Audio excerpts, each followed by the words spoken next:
अस्सलाम वालेकुम, welcome back to Biocost academy. Students, आज हमने समझना है कि सेल साइकिल का जो सेकेंड लास्ट प्रोसेस माइटोसिस का, that is cytokinesis. So students, you know, जिस तरह हमने अपनी लास्ट लेक्चर में ये बात की थी कि हमने जो है ना सेल को डिवाइड कर लेना है माइटोसिस के ज़रिए से। तो माइटोसिस के अंदर दो स्टेप बहुत इंपॉर्टेंट है स्टूडेंट्स, जिसमें हमने कैरियोकाइनेसिस का देखा था और cytokinesis. Karyokinesis you need to be remember, जिसमें हमने देखा था prophase, metaphase, anaphase and telophase, और इन सब को कलेक्टिवली हम कैरियोकाइनेसिस डिवीजन ऑफ न्यूक्लियस कहा जाता है। तो इसके बाद जो है ना ये साइटोकाइनेसिस वाला प्रोसेस आता है। तो साइटोकाइनेसिस वाले प्रोसेस में आपने अब न्यूक्लियस डिवाइड होने के बाद हमने साइटोप्लाज्म को भी डिवाइड कर लेना है। सो साइटोप्लाज्म की जो डिवीजन है स्टूडेंट्स, प्लांट सेल और एनिमल सेल के अंदर आपको कुछ हद तक डिफरेंसेस नज़र आते हैं।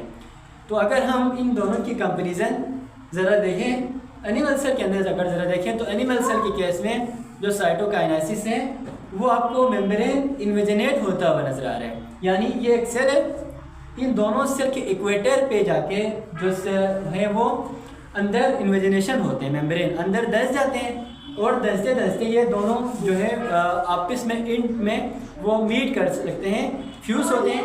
फ्यूज़ होने के बाद जो है ना वो जो सेल है वो टू क्लीवेज होने के बाद टू सेल में कन्वर्ट हो जाता है। इस तरीके से उन दोनों सेल के अंदर जो मेम्ब्रेन इन्वेजिनेशन होने के बाद जो बन गई है, इन दोनों सेल के अंदर न्यूक्लियस, ऑर्गेनेली सारी चीज़ें मौजूद होते हैं।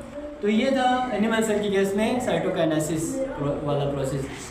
इसके बाद स्टूडेंट हम अगर प्लांट सेल की बात करें तो प्लांट सेल के अंदर जो साइटोकाइनेसिस है वो आपको थोड़ा सा डिफरेंस नज़र आते हैं। तो इधर प्लांट सेल के अंदर यहाँ पे एक सेंटर से आपको एक स्पेशलाइज स्ट्रक्चर बनता हुआ नज़र आता है, और वो जो स्पेशलाइज स्ट्रक्चर है वो दो सेल को डिवाइड करने के लिए रिस्पॉन्सिबल होते हैं। सो ये जो स्पेशलाइज स्ट्रक्चर जो आपको बिल्कुल सेल के सेंटर से बनता हुआ नज़र आ रहा है वो गोल्जी अपरेटस के थ्रू बनते हैं, और गोल्जी अपरेटस एक खास किस्म की सिक्रीशंस कर लेते हैं विजिकल्स की फॉर्म में, और वो विजिकल्स एक स्पेशलाइज स्ट्रक्चर बन जाता है, और वो जो स्ट्रक्चर है उसको आप फ्रेगमोप्लास्ट का नाम देते हैं, ठीक है। और वो जो फ्रेगमोप्लास्ट है फिर वो फर्दर वो मेच्योर होके उसमें ग्रोथ आके जो ना उसमें जो ना सेल वॉल की फॉर्मेशन होती है, और सेल मेम्ब्रेन, ये सारी चीज़ें, और सेल वॉल के अंदर भी बहुत सारे जो लेयर हैं वो सारी चीज़ें इसी तरीके से बनती हैं, ये ड्यू टू फ्रेगमोप्लास्ट। सो स्टूडेंट्स, ये था साइटोकाइनेसिस, एनिमल और प्लांट सेल के बारे में थोड़ा सा कंपैरिजन, ये बात आपने जो समझ लिया। अब हम माइटोसिस की जो इम्पोर्टेंस है उस पे ज़रा चलेंगे। जी स्टूडेंट्स, तो यहाँ पे मैंने टू द पॉइंट लिखा हुआ है कि माइटोसिस की जो सिग्निफिकेंस है, उसकी इम्पोर्टेंस, यानी ये सेल के अंदर, बॉडी के अंदर इसकी क्या अहमियत है। अगर माइटोसिस प्रॉपर हो जाए या अगर माइटोसिस में डिफिशेंसी हो, प्रॉपर तरीके से ना हो, तो क्या जो है ना हो सकते हैं, तो ये इसकी सिग्निफिकेंस कहलाती है। तो फर्स्ट सिग्निफिकेंस में लिखा हुआ है स्टूडेंट जेनेटिक स्टेबिलिटी, यानी अगर किसी भी सेल के अंदर माइटोसिस वाला प्रोसेस हो तो एक सेल डिवाइड होने के बाद दो सेल बन जाते हैं स्टूडेंट्स, और उन दोनों सेल के अंदर क्रोमोसोम की तादाद जो पेरेंट सेल में मौजूद था वही डॉटर सेल में भी आएंगे। So this is known as genetic stability.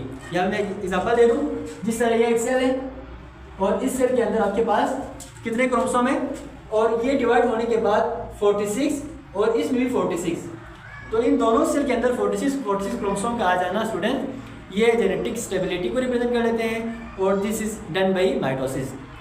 Then students, development and growth. So students, cell के अंदर डेवलपमेंट होना और ग्रोथ होना भी इम्पॉर्टेंट है।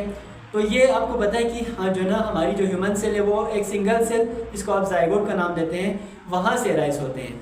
तो जाइगोट के अंदर फर्दर डिवीजन हो के बहुत सारे सेल, मल्टी सेल ऑर्गेनिज्म बन जाता है। तो बहुत सारे सेल्स का बन जाना ये ग्रोथ कहलाती है।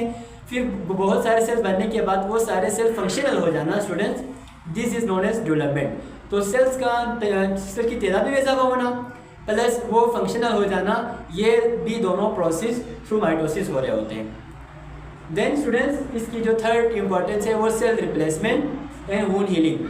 आपको पता है स्टूडेंट्स कि हमारी डाइजेस्टिव सिस्टम में और स्किन सेल है वो हमेशा जो है ना वो उसकी रिप्लेसमेंट होती रहती है, वो वोर्न आउट जो ऑब्सोलेट हो गए हैं जो सेल्स, उनकी रिप्लेसमेंट होती रहती है। तो रिप्लेसमेंट होने वाला जो प्रोसेस है स्टूडेंट्स वो भी माइटोसिस की वजह से भी होते हैं। देन जो वुंड हीलिंग है, यानी अगर किसी जगह पे कट लगता है जब ना, वो जो कट वाला जो प्रोसेस है, अब कट को हीलिंग होने वाला जो प्रोसेस है वो भी माइटोसिस की वजह से ही होते हैं। देन स्टूडेंट्स रीजनरेशन के मतलब पे दोबारा पैदा करना, यानी माइटोसिस की वजह से अगर एक सेल डैमेज हो गया है, ख़त्म हो गया है, तो उसको दोबारा रीजनरेट भी किया जाता है। ये ज़्यादातर एनिमल्स के अंदर होते हैं, और एनिमल्स के अंदर जो लॉस्ट बॉडी पार्ट है उसको दोबारा से रीजनरेट किया जाता है। अगर आप स्टार फिश के जो आर्म्स होते हैं, अगर उसका एक आर्म लॉस हो जाए स्टूडेंट्स, तो उसको दोबारा से रीजनरेट किया जाता है through the process of regeneration mitosis. Then students last है एसेक्सुअल रिप्रोडक्शन।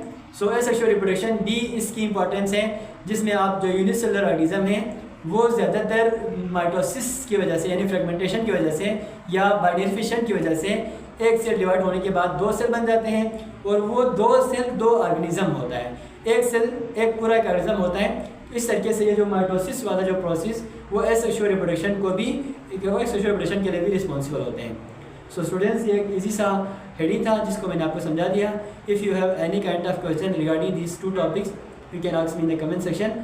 इंशाल्लाह नेक्स्ट सेशन में नेक्स्ट टॉपिक से मुलाकात होगी।